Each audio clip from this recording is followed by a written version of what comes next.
Fala galera intensiva, meu nome é Ivens, sejam bem-vindos a mais um Sunday Paper.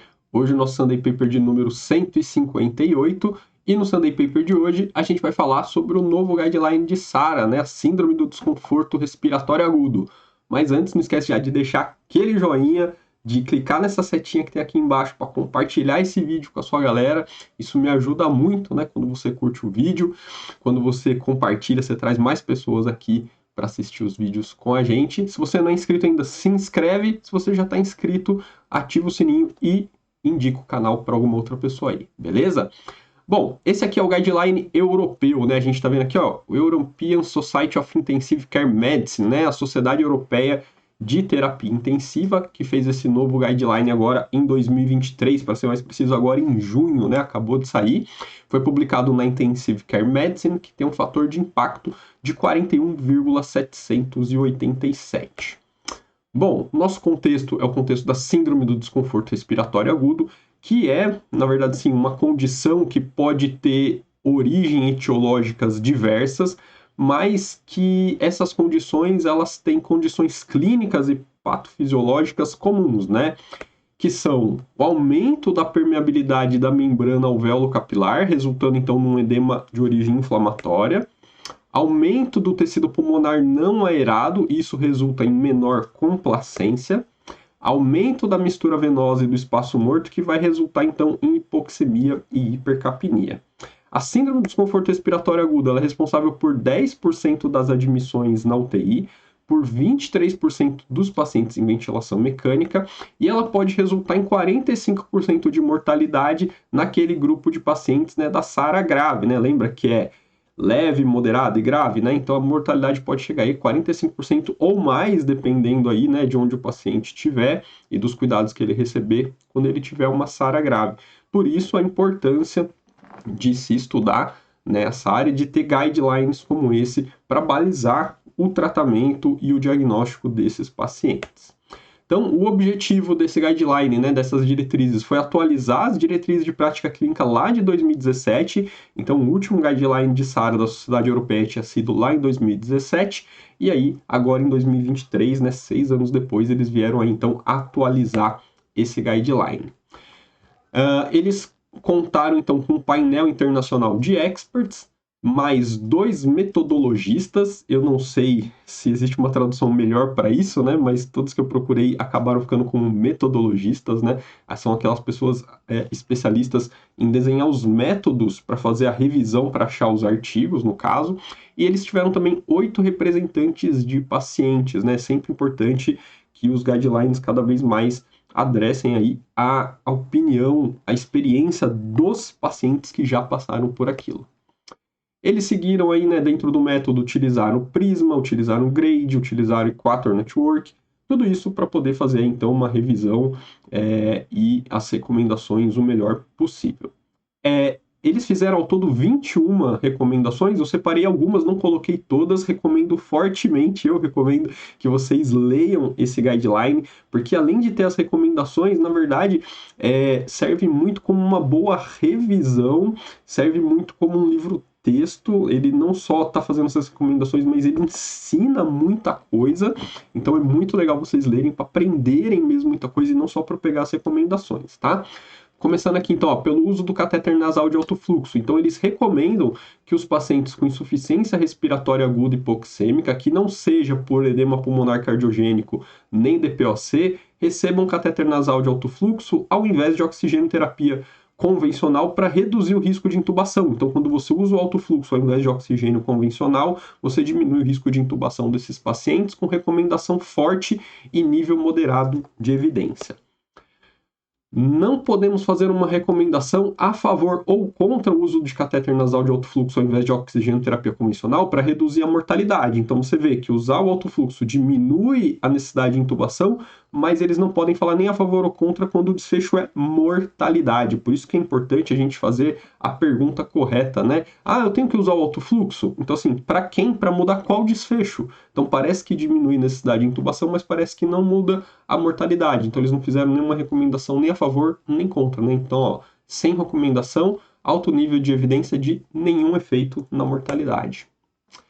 Eles também não fizeram nenhuma recomendação aqui a favor ou contra o uso do catéter nasal de alto fluxo, agora em comparação com pressão positiva, né, CPAP ou ventilação não invasiva. Então, as recomendações anteriores era comparando alto fluxo com oxigênio convencional, agora comparando alto fluxo com pressão positiva. E eles não fizeram nenhuma recomendação para reduzir tanto a intubação ou a mortalidade, né, nesses pacientes de insuficiência respiratória aguda hipoxêmica. Então, nenhuma recomendação com nível moderado de evidência para mortalidade e nível baixo de evidência para intubação. Então, eles não fizeram recomendação nem a favor nem contra. Com relação agora, né, ao CPAP e a ventilação não invasiva. Não podemos fazer recomendação nem a favor ou contra o uso de CPAP e VNI em comparação com a oxigenoterapia convencional para o tratamento da insuficiência respiratória aguda hipoxêmica para reduzir mortalidade ou prevenir a intubação. Então, nenhuma recomendação com alto nível de evidência para mortalidade e moderado nível de evidência para intubação. Então, comparando aqui, pressão positiva, oxigenoterapia convencional, eles não fizeram nenhuma recomendação, ao contrário do alto fluxo que eles recomendaram contra a oxigenoterapia convencional. Interessante isso, né? Com relação à interface, não podemos fazer uma recomendação nem a favor nem contra o uso da interface do capacete para CPAP ou ventilação invasiva em comparação à máscara facial para prevenir intubação ou reduzir mortalidade. Ou seja, eles não tiveram aí, então, evidência suficiente para recomendar o uso do helmet contra uma máscara facial. Então, eles falam assim, não vamos falar nem contra nem a favor. A gente não tem literatura suficiente para fazer essa recomendação, apesar de um nível de evidência muito baixo a favor. Por isso que eles não fizeram nenhuma recomendação. Aqui comparando VNI, ou seja, 2 níveis de pressão com CPAP, 1 nível de pressão. Então, não podemos fazer uma recomendação nem a favor nem contra o uso de VNI em comparação com o CPAP. Então, não dá para falar que é melhor usar o CPAP nem o BiPAP. Com relação ao volume corrente baixo, então, recomendamos o uso de estratégias de ventilação com baixo volume corrente, ou seja, de 4 a 8 ml por peso de quilo predito, né, o PBW, Predict Body Weight, em comparação com volumes correntes maiores, para reduzir a mortalidade. Então, eles recomendam o uso de volume corrente baixo, né, entre 4 e 8 ml, e isso reduz a mortalidade. Recomendação forte, baseada na opinião de especialistas, apesar da falta de significância estatística e alto nível de evidência. Com relação à PIP, não podemos fazer uma recomendação nem a favor nem contra a titulação da PIP, guiada principalmente pela mecânica respiratória, que é o tipo de titulação que a gente costuma fazer aqui no Brasil, em comparação com a titulação da PIP, baseada principalmente na estratégia PIP-FO2, que é a famosa PIP Table, que é muito usada nos Estados Unidos, né, e em alguns lugares da Europa.